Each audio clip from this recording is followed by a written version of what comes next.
Hello and welcome to my YouTube channel. तो हमने higher order partial differential equation start किया था। उसमें हम होमोजीनियस पार्शियल डिफरेंशियल इक्वेशन पढ़ रहे थे with constant coefficient.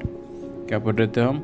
Homogeneous partial differential equation with constant coefficient. तो ठीक है, इसमें हमने कॉम्प्लीमेंट्री फंक्शन निकालना पड़ लिया था। इस वीडियो लेक्चर में हम पर्टिकुलर इंटीग्रल कैसे निकालेंगे वो देखते हैं। तो कोई भी होमोजेनियस पार्शियल डिफरेंशियल इक्वेशन रहा F D comma D dash Z is equal to F of x comma Y.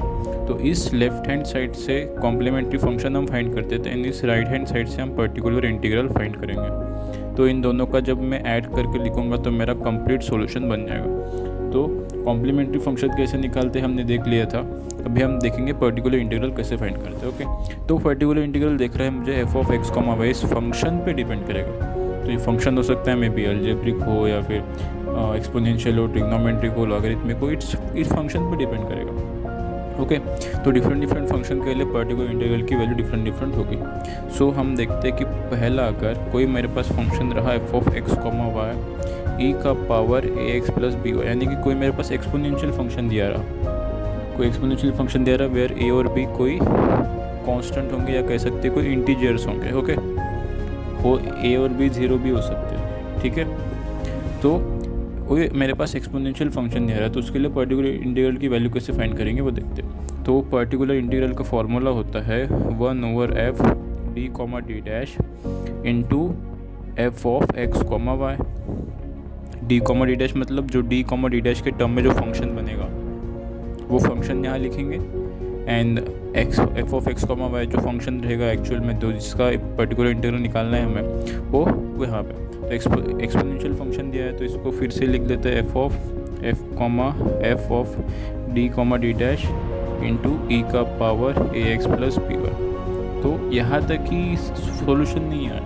ये तो एक्सपोनेंशियल फंक्शन के लिए सब इन जनरल फार्मूला है, ये इसी तरह सॉल्व करेंगे। लेकिन अभी एक्सपोनेंशियल फंक्शन के लिए पर्टिकुलरली एक्सपोनेंशियल फंक्शन के लिए कुछ स्टेप्स होंगे, वो स्टेप्स फॉलो करेंगे, फिर ये पर्टिकुलर इंटीग्रल की वैल्यू हम फाइंड करेंगे।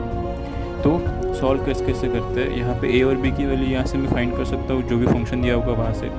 तो उसमें मैं डी की जगह ए वैल्यू पुट कर दूँगा एंड फिर डी डैश की जगह बी वैल्यू पुट कर दूँगा इसमें। ठीक है, डी की जगह ए वैल्यू पुट कर दूंगा, डी डैश की जगह बी वैल्यू पुट कर दूंगा। तो फाइनली जो आंसर बनेगा मेरा पर्टिकुलर इंटीग्रल क्या बनेगा फिर 1/, ये फंक्शन अब डी और डी डैश के ना बनते हुए ए और बी का फंक्शन बन जाएगा इंटू ई का power A x plus B Y. ए और बी कोई कांस्टेंट नंबर्स रहेंगे या कोई इंटीजर्स रहेंगे, इस वजह से ए और बी जो फंक्शन है उसमें वैल्यू पुट करने के बाद कोई वैल्यू मुझे मिलने वाली है यहाँ पे। तो हो सकता है, तो ये मेरा फाइनल सॉल्यूशन तो आ गया, लेकिन हो सकता है कि ए और बी की वैल्यू पुट करने के बाद कभी कभी डिनोमिनेटर जीरो भी बन सकता है ना। पॉसिबल है कि नहीं चांसेस, ए और बी की वैल्यू पुट करने के बाद जीरो भी बन सकता है।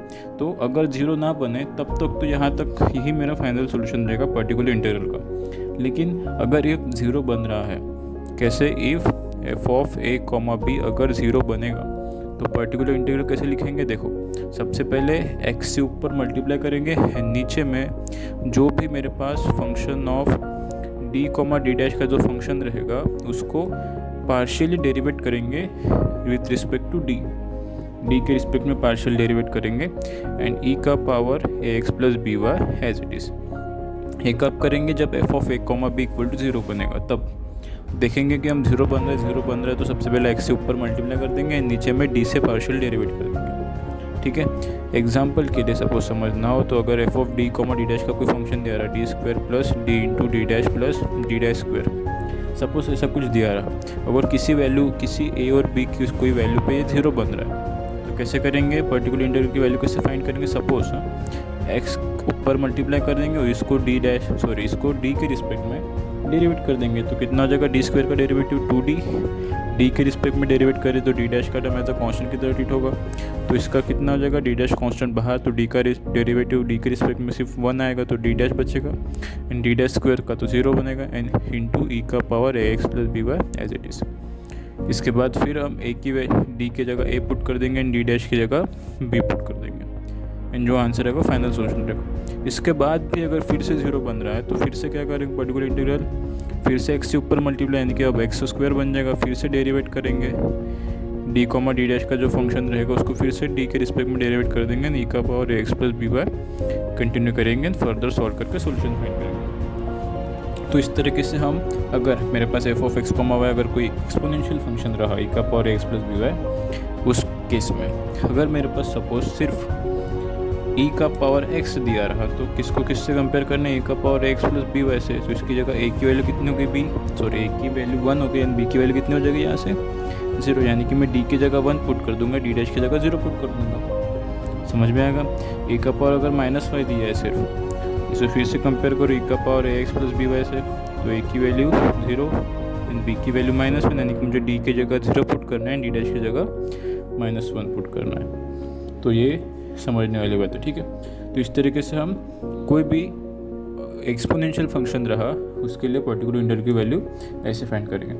एग्जांपल देखते हैं, अच्छे से क्लियर होगा। तो मेरे पास पहला क्वेश्चन कह दिया है del cube z by del x square -3 del cube z by del x square del y +4 del cube z by del y cube is equal to e का power x plus 2y। Okay, तो सबसे पहले ये इस form में दिया है, हमें डी और डी डैश के फॉर्म में बनाना पड़ता है। तो डी की वैल्यू क्या रहती है, del by del X, and D dash की वैल्यू क्या होती है, डेल बाय डेल वाई। ये मुझे पता है, तो लिख देते हैं इसका कितना हो जाएगा, D cube -3 D square D dash. देखो एक्स स्क्वायर है तो डी स्क्वायर लिखा मैंने, और वाई का सिर्फ एक ही डेरिवेटिव है तो डी डैश लिखा सिर्फ, +4 D dash cube into z which is equal to e का पावर एक्स प्लस 2y। समझ में आया कैसे लिखा मैंने इस फॉर्म में, ठीक है।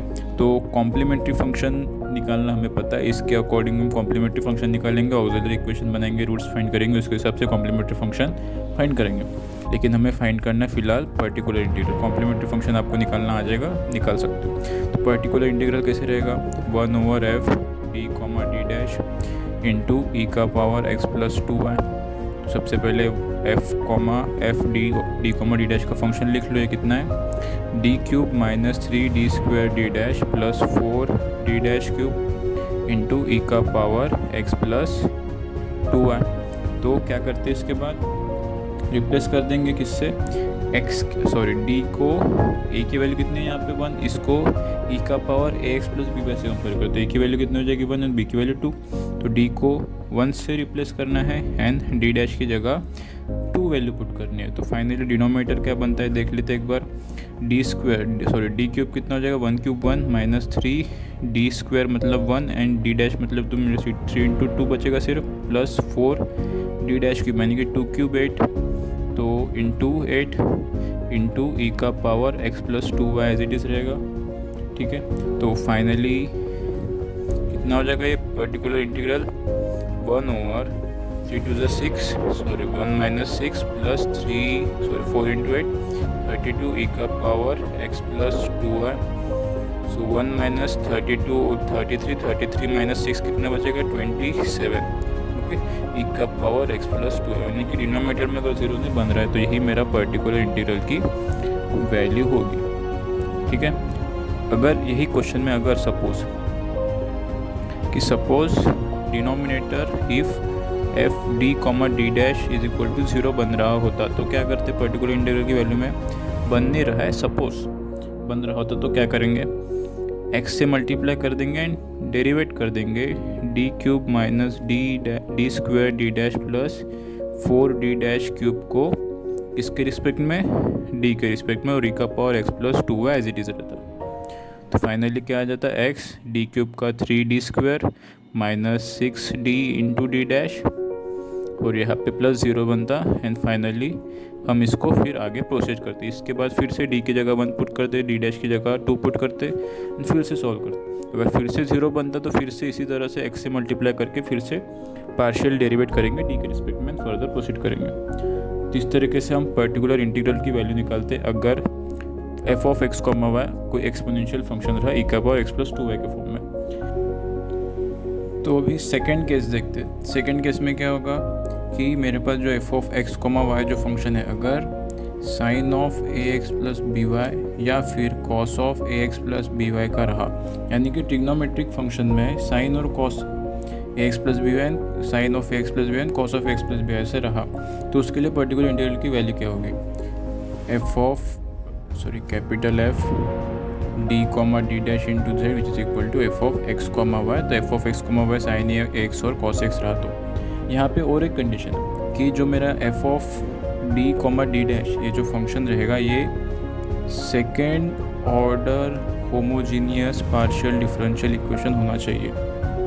सेकेंड ऑर्डर यानी कि इसमें सेकेंड ऑर्डर के टर्म होंगे, यानी कि डी स्क्वायर होगा, डी डैश होगा, डी डैश स्क्वायर होगा, इस तरीके से सिर्फ सेकेंड ऑर्डर के लिए सेकेंड ऑर्डर रहा। और उसमें से F of x comma Y function होगा साइन एक्स और कॉस एक्स प्लस बी ये रहा। तो फर्स्ट ऑर्डर रहा तो हम इजीली सॉल्व कर सकते हैं, partial differential equation first order मेरा सॉल्व कर सकते हैं। सेकेंड ऑर्डर के लिए स्पेशल केस में ये है, अगर हो सकता है कि थर्ड ऑर्डर रहे, फोर्थ ऑर्डर, लेकिन उसकी स्टेप्स या उसका केस अलग बनेगा, ठीक है। तो second order homogeneous partial differential equation में अगर F of x comma y की जगह sine x plus B Y या cos x plus B y इन दोनों में से कोई भी रहा तो उसके लिए पर्टिकुलर इंटीग्रल की वैल्यू कैसे निकालेंगे वो देखते हैं। तो उसके लिए पर्टिकुलर इंटीग्रल की वैल्यू निकालने के लिए क्या हो जाएगा, 1/f।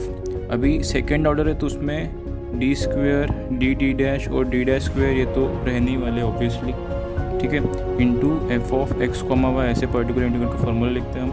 तो इसे थोड़ा और लिख लेता हूँ मैं, 1/f D square D dash या फिर D dash square f of x comma y की जगह sine of A x plus B y और लिख सकते cos of A x plus B y. So इसके बाद सॉल्व करने के लिए क्या करते हैं, यहाँ से sine of x plus B Y cos of x plus B दोनों में से कोई एक होगा, इससे मैं ए और बी की वैल्यू फाइंड कर लूँगा, ठीक है। तो क्या करते हैं, यहाँ पे जो डी स्क्वेयर है इसकी जगह minus of A square put करते हैं, डी डैश की जगह minus of A B put करते हैं एंड डी डैश स्क्वायर की जगह minus of B square put करते हैं।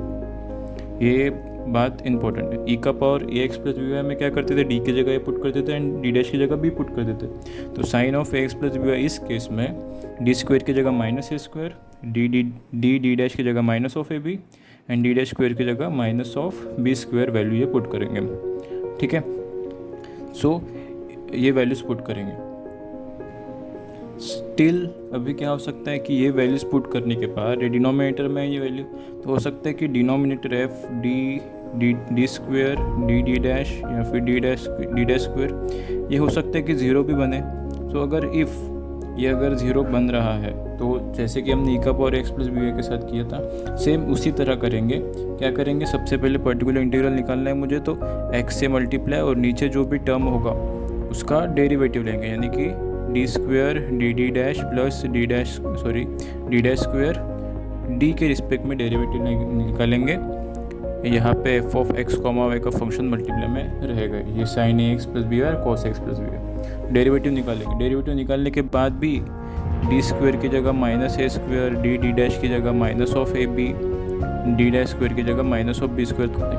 अब यहाँ डी स्क्वेयर का डेरिवेटिव निकालने के बाद तो 2d बन जाएगा या फिर नीचे तो बी स्क्वेयर की टर्म हट जाएगी। तो ऐसा अगर एग्जांपल के तौर पे अगर नीचे कुछ डी स्क्वेयर का डेरिवेटिव निकाले 2d प्लस डी डैश ऐसे कुछ बच गया, तो यहाँ पे डी स्क्वेयर की कैसे वैल्यू पुट करेंगे, तो सिंपली ऊपर और नीचे डी से मल्टीप्लाई कर देंगे तो 2d स्क्वायर और डी डैश बन जाएगा। तो बी डी स्क्वायर की जगह माइनस ए स्क्वायर और डी डैश की जगह माइनस ऑफ ए पुट कर सकते हैं ना, इस तरीके से पुट करेंगे ये वैल्यूज़, ओके। तो कब, जब ये केस ऑफ फेलियर रहा यानी कि डिनोमिनेटर में ज़ीरो बन रहा होगा तो। सो अब एक एग्जांपल के लिए क्वेश्चन समझते हैं। क्वेश्चन क्या दिया है मेरे पास, D square plus D dash minus 6d dash square into z which is equal to cos of 2x plus Y, okay. तो ये मेरे पास एक एग्जांपल दिया है, इसको सॉल्व करते हैं हम, ठीक है। सो देखो यहाँ पे कॉम्प्लीमेंट्री फंक्शन तो आप निकाल लोगे, इसका ऑक्सिलरी इक्वेशन रूट्स फाइंड करके, ठीक है।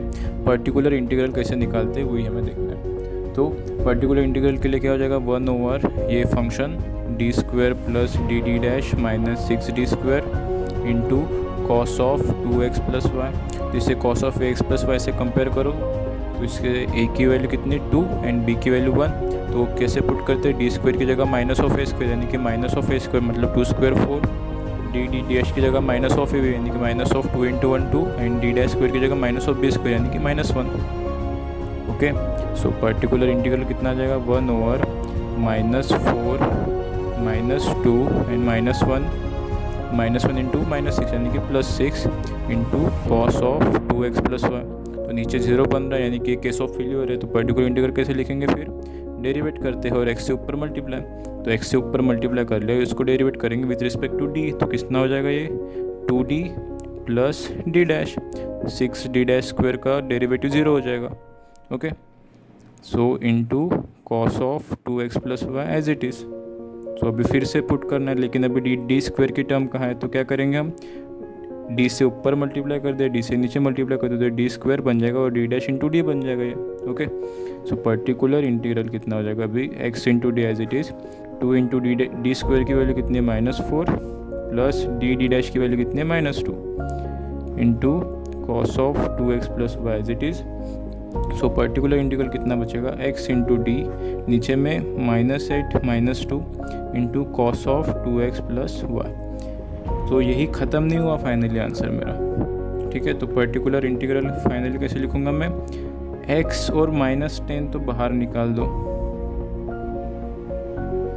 फाइनली अंदर कितना बचा, d इंटू दिस। तो d की वैल्यू क्या होती है, d की वैल्यू होती है डेरिवेटिव ऑफ, मानी कि डेल बाय डेल x होता है, और ये कितना है यहाँ पे मल्टीप्लाई में cos of 2x plus Y. Okay, ये समझ में आ गया ना। d की वैल्यू क्या होती है, डेल बाय डेल x। तो ये फंक्शन देखो, x भी फंक्शन ऑफ x है, लेकिन यहाँ पे x सिर्फ मल्टीप्लाई की तरह यूज़ होगा। जब मल्टीप्लाई करेंगे तो बाहर आ जाएगा, ऐसा मत करना कि x को इसके साथ मल्टीप्लाई कर देना। ओके, तो ये x बाहर आ जाएगा और नीचे -10 तो कॉन्स्टेंट है वो भी बाहर आ गया। सो फाइनली पर्टिकुलर इंटीग्रल कितना हो जाएगा, x minus X by 10 into derivative लेना है cos of 2x plus Y का विथ रिस्पेक्ट टू x। तो पार्शियल डेरिवेटिव y कांस्टेंट रह जाएगा, तो कॉस का डेरिवेटिव कितना होता है, minus of sine of 2x plus Y and 2x plus Y का डेरिवेटिव 2 सिर्फ बचेगा और y का डेरिवेटिव 0, तो इंटू 2 भी आ जाएगा। तो फाइनली कितना लिखेंगे, 2 माइनस माइनस प्लस हो गए, तो 2 से 10 भी कैंसिल आउट कर लेते, तो कितना बचेगा, सिर्फ x by 5 into sine of 2x plus Y. ये हो गया मेरी पर्टिकुलर इंटीग्रल की वैल्यू। समझ में आया क्या क्या किया मैंने। ये क्वेश्चन दिया था cos of 2x plus Y, ठीक है, पर्टिकुलर इंटीग्रल, नीचे में पूरा function cos of 2x plus y, a की वैल्यू 2, बी की वैल्यू 1 पुट कर दी मैंने, और डी स्क्वायर की जगह -4, डी डैश की जगह -2, डी डैश स्क्वायर की जगह -1 वैल्यू पुट कर दिया। केस ऑफ फेलियर बन रहा था, इक्वल टू 0 बन रहा था यहाँ पे।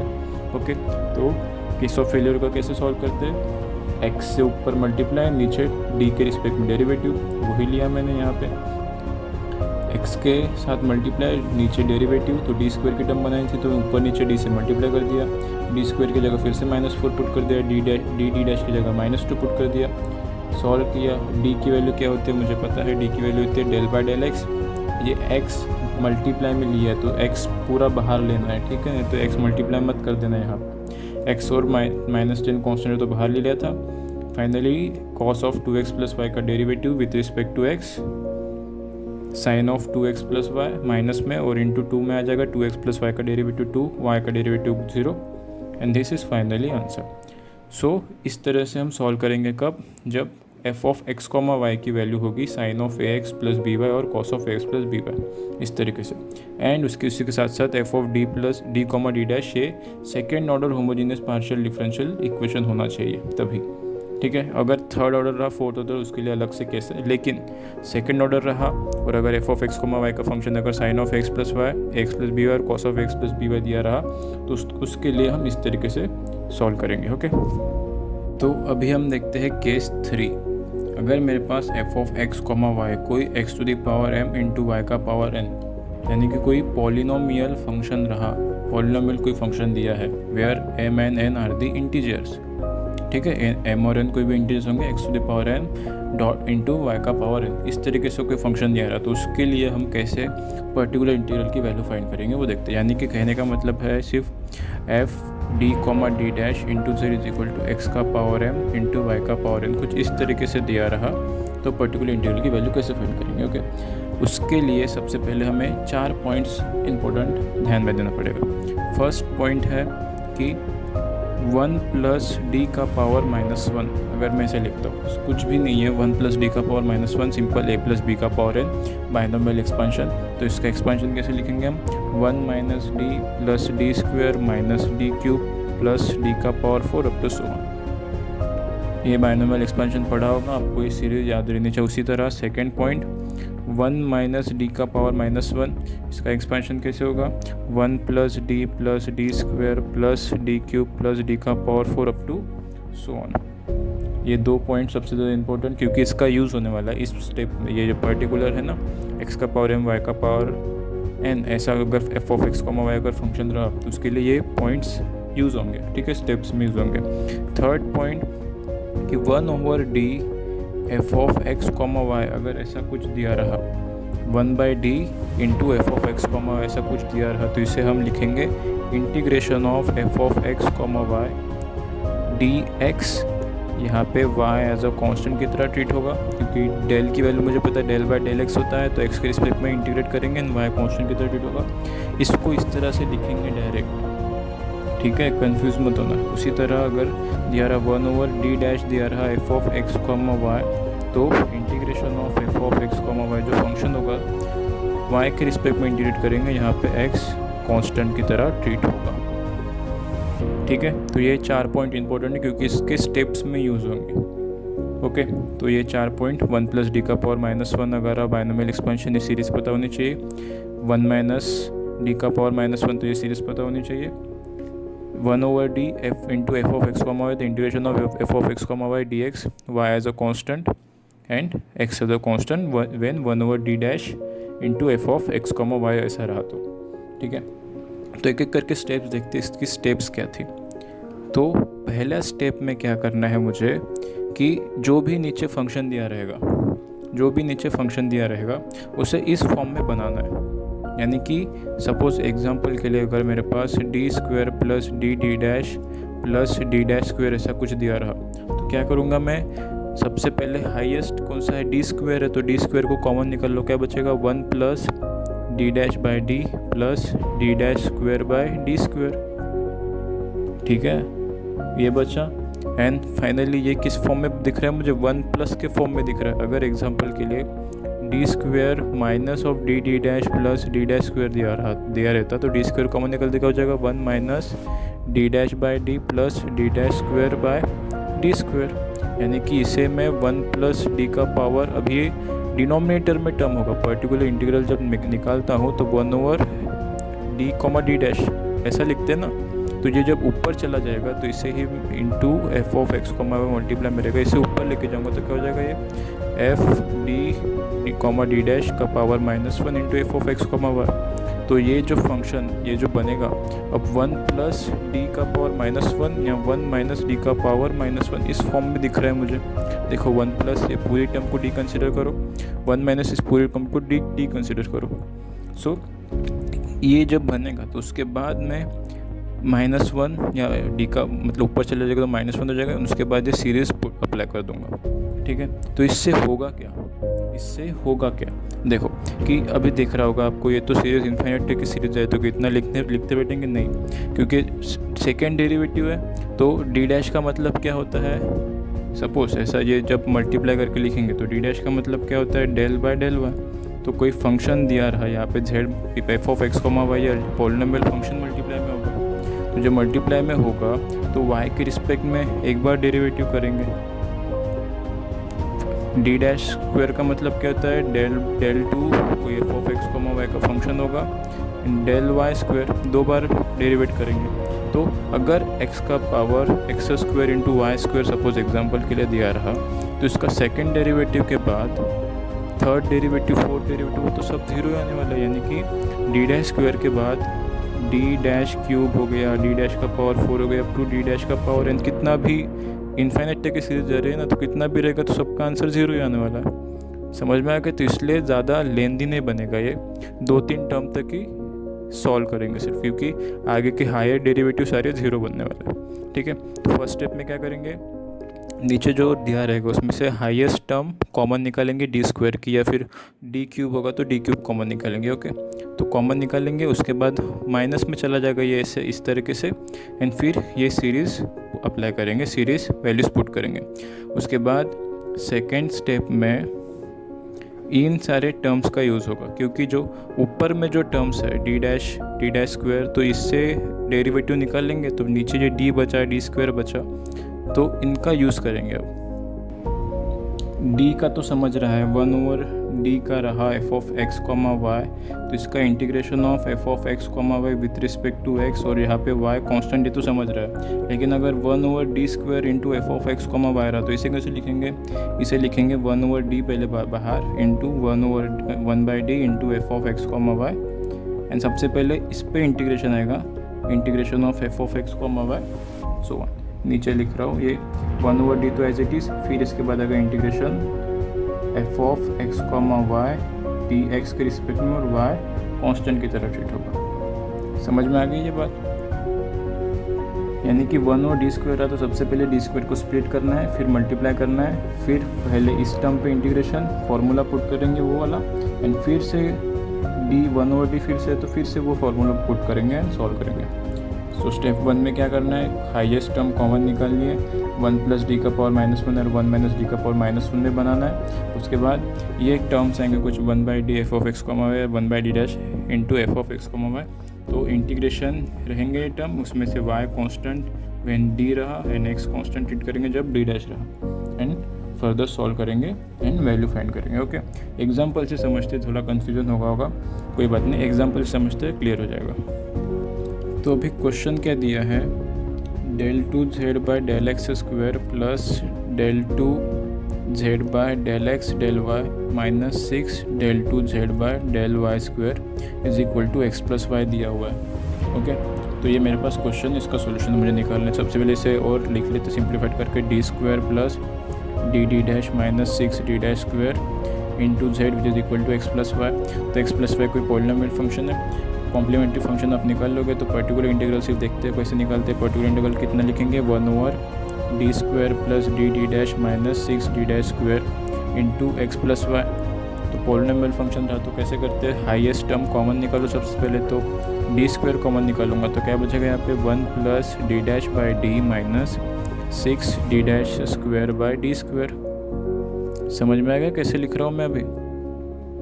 ओके, तो पर्टिकुलर इंटीग्रल की वैल्यू क्या हो जाएगी, 1/d² ऐसे रख दो, इस टर्म को ऊपर ले जाओ तो क्या बनेगा 1 + d' माइनस 6d'² d² का power -1 x + y।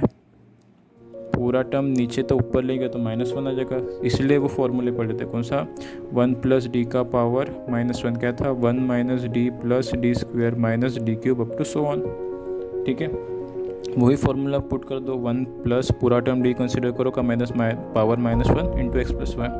So 1/d² था as it is, formula put कर दो, 1 - d है तो d मतलब ये पूरा टर्म, तो d' माइनस से मल्टीप्लाई होगा तो कितना हो जाएगा प्लस 6d' d²। अब देखो इसके बाद मुझे लिखने की कोई ज़रूरत नहीं है आगे, क्योंकि फिर भी एक टर्म लिख देता हूँ। अगर d² है तो d का ये टर्म था तो d' माइनस 6d' d² का square up to so on into x + y।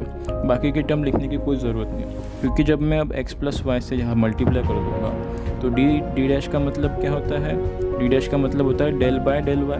तो y के रिस्पेक्ट में डेरिवेटिव करना है तो 1 तो आ जाएगा, लेकिन फर्स्ट डेरिवेटिव d' का मतलब क्या होता है, d' का मतलब del/del y, d' का मतलब del2/del y²।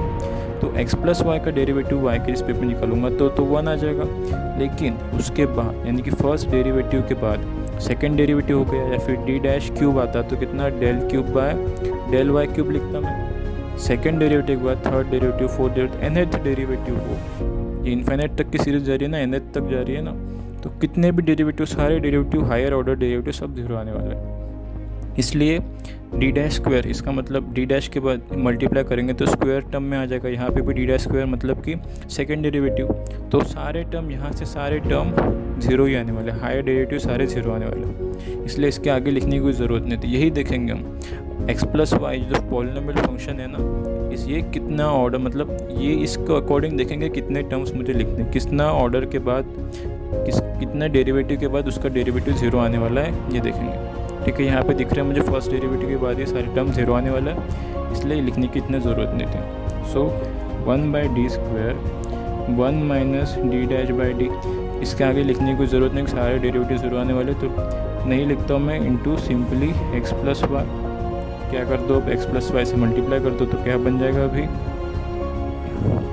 सो पर्टिकुलर इंटीग्रल 1/d² मल्टीप्लाई कर दो तो x + y माइनस d' की जगह वैल्यू क्या होती है, del/del y into x + y, नीचे d एज इट इज़। समझ में आया ना कैसे लिख रहा हूँ मैं। So 1/d², x plus y minus y के रिस्पेक्ट में डेरिवेटिव, तो एक्स कांस्टेंट की तो 0 आ जाएगा, वाई का डेरिवेटिव 1, तो 1/d बचेगा।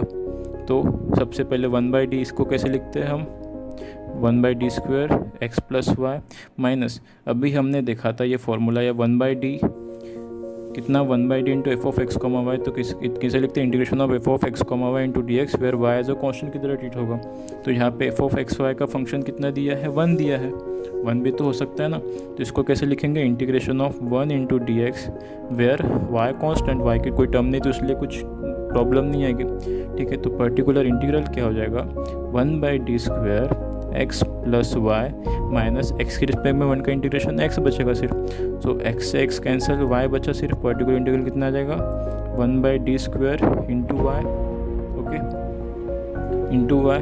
सो इसके बाद 1/d इंटू 1/d ब्रेक किया इंटू वाई, तो 1/d पहले निकाल लो, इसको कैसे लिखेंगे फिर से y into d x where y as a constant की तरह ट्रीट होगा, लेकिन इंटीग्रेशन ऑफ 1 इंटू एक्स कितना हो जाएगा, इंटीग्रेशन ऑफ 1 इंटू एक्स कितना हो जाएगा, सिर्फ x बचेगा, यानी कि 1/d into x, Y constant है तो बाहर पहले से निकाल लिया, फिर 1 का इंटीग्रेशन x की रिस्पेक्ट में इंटीग्रेशन 1 का x आ जाएगा, फिर से y कॉन्स्टेंट बाहर आ गया, integration of x into d x, y integration of x कितना हो जाएगा x²/2, तो ये मेरा फाइनली पर्टिकुलर इंटीग्रल की वैल्यू मिल गई।